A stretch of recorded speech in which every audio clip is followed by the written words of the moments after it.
బాగుంది కదూ? అసలు ఇంటితో సంబంధమే లేకుండా ఇంటి బయట నువ్విలా ఒంటరిగా కూర్చొని హ్యాపీగా ఎంజాయ్ చేస్తున్నావు. కోపం ఎందుకు వదిన గారు? ఇంతమంది బతిమలాడినా రాలేదు ఎందుకు? ఇంట్లో ఉంటే ఏదో ఒక పని చేయాల్సి వస్తుందని. అలానే నువ్వు ఇంటి బయటే ఉంటే ఇంట్లో పనులు ఎవరు చేస్తారు చెప్పు?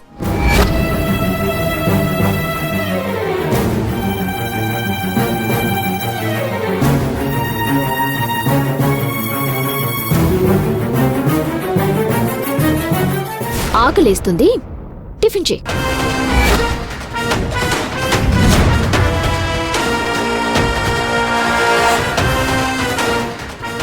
ఏంటి ఇక్కడ టిఫిన్ చేయాలా? అవును, ఇంట్లో పని చేయకున్నా ఇంటి బయట ఖాళీగా కూర్చొని ఏం చేస్తావు? ఇక్కడెలా చేస్తారు టిఫిన్? ఎలా చేస్తావో నాకు తెలీదు. లోపల మీ అమ్మకి చెప్దామంటే అసలే ఆరోగ్యం బాలేని మనిషి, నిద్రపోతూ ఉంది. నువ్వు చూస్తే ఇలా బయట కూర్చొనున్నావు. మరి ఇంట్లో పనులన్నీ ఎవరు చేయాలి? టిఫిన్ ఎవరు చేసి పెట్టాలి? నీకంతగా ఆకలేస్తే నువ్వే వెళ్ళి చేసుకో. ఏంటి, నేను చేసుకోవాలా? నేనేం పని మనిషిని కాదు, పెద్ద కోడల్ని. నువ్వు ఈ ఇంటి కోడలివి, ఈ ఇల్లే నీది కాదు. ముందు మా ఇల్లు, మా ఇంటికి నువ్వొచ్చావు, నీ ఇంటికి నేను రాలేదు.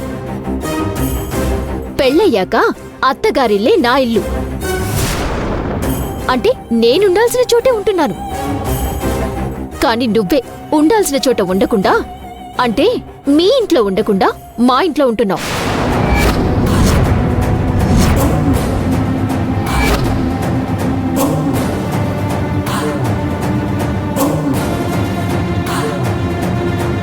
ఇంట్లో పడి తేరగా తినటమే కాకుండా నాకే ఆర్డర్ వేస్తున్నావా?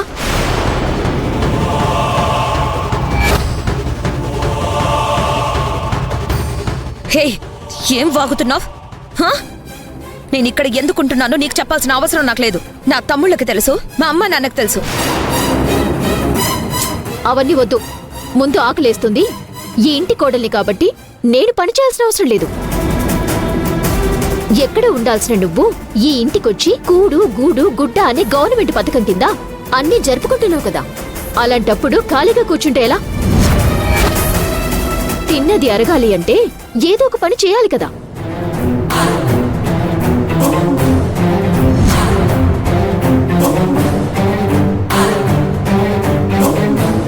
హలేఖ్యా, హద్దు మీరుతున్నావు. నా హద్దుల్లో నేనుంటున్నాను. నా హద్దు, నా అత్తగారిల్లు, నా ఇల్లు. మా ఇంట్లో ఉండే నేను మాట్లాడుతున్నాను. నిజానికి నీకు మాట్లాడే రైట్స్ లేవు. చెప్పడానికి కారణాలు చాలానే ఉంటాయి. తమ్ముడు కోసం ఉంటున్నాను, అమ్మ కోసం ఉంటున్నాను అన్నా, ఎవరి కోసం ఉన్నా నువ్వు తింటున్నది నా భర్త కష్టమే కదా. నువ్వు ఉంటున్నది కూడా నా ఇంట్లోనే కదా.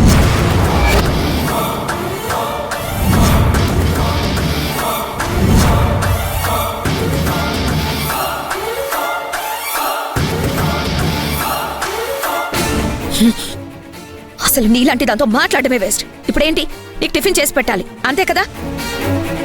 అలాగే ఇటువు.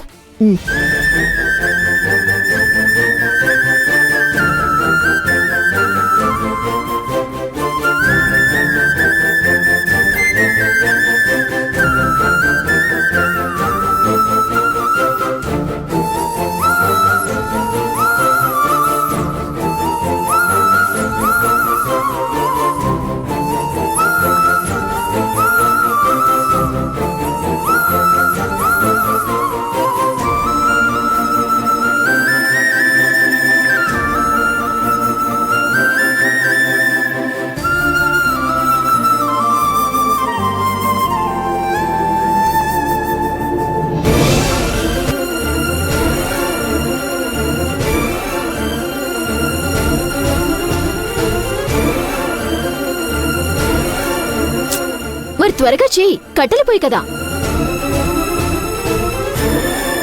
బోడిద అది ఇది దోశల మీద పడుతుందేమో. కొంచెం క్లీన్ గా హైజీనిక్ గా చేసి పెట్టు.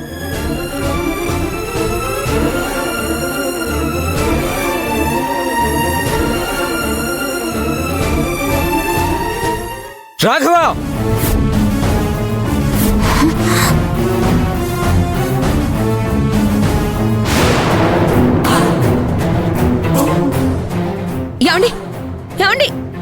అంత విన్నట్టున్నాడు. ఛ! రాఘవ!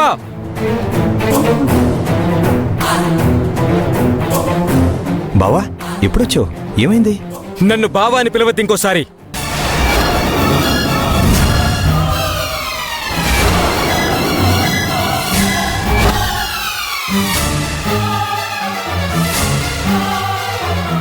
అదేంటి బాబు అలా అంటున్నావు? అనాల్సి వస్తుంది. ఏంటి రాఘవ నువ్వు చేస్తున్న పని? నా భార్యను అలా బయట పడుకోబెట్టారండి.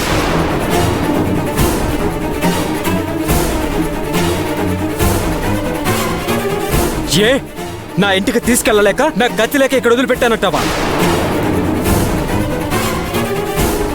నా ఇంటికి తీసుకెళ్తాన్నా కూడా వద్దు, మా అక్క మా ఇంటి దేవత, మా ఇంటి మహాలక్ష్మి అని అది ఇదని ఇక్కడే ఉంచారు కదా, మరి ఇప్పుడేమైంది?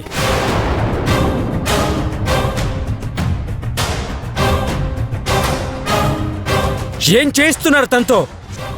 ఎలా చూస్తున్నారు తనని?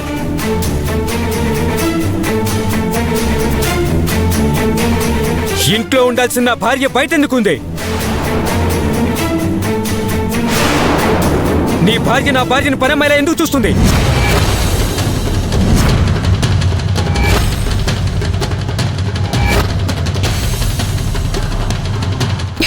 ఏమండి మీరు ఊరుకోండి. మాట్లాడుకో మహాలక్ష్మి. ఇన్నాళ్ళు నీ మాటలు వింటూ ఇక్కడే ఉన్నాం. ఇక్కడ ఉండడం వల్లే కదా తను అలా మాట్లాడుతుంది. చెప్పు రాఘవ, ఏంటిదంతా?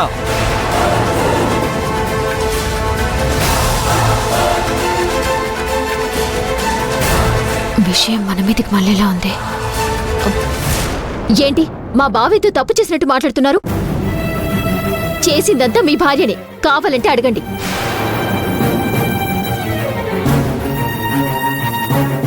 వద్దన్న బయటికి వెళ్ళింది, బయట కూర్చుంది. మేమేమైనా లోపలికి రావద్దు అన్నామా ఏంటి?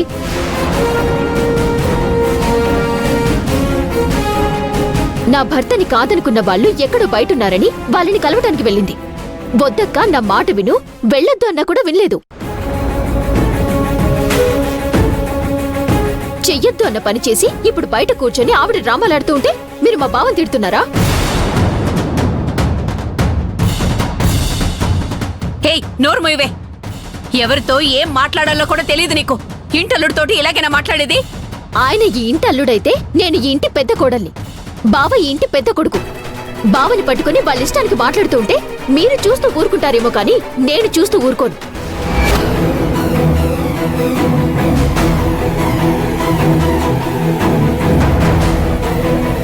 ఆయన అంతలా బాధపడుతున్నారు కదా, మరి మీ కూతురు గారు ఏం చేశారో మీ అల్లుడి గారికి మీరైనా చెప్పొచ్చు కదా.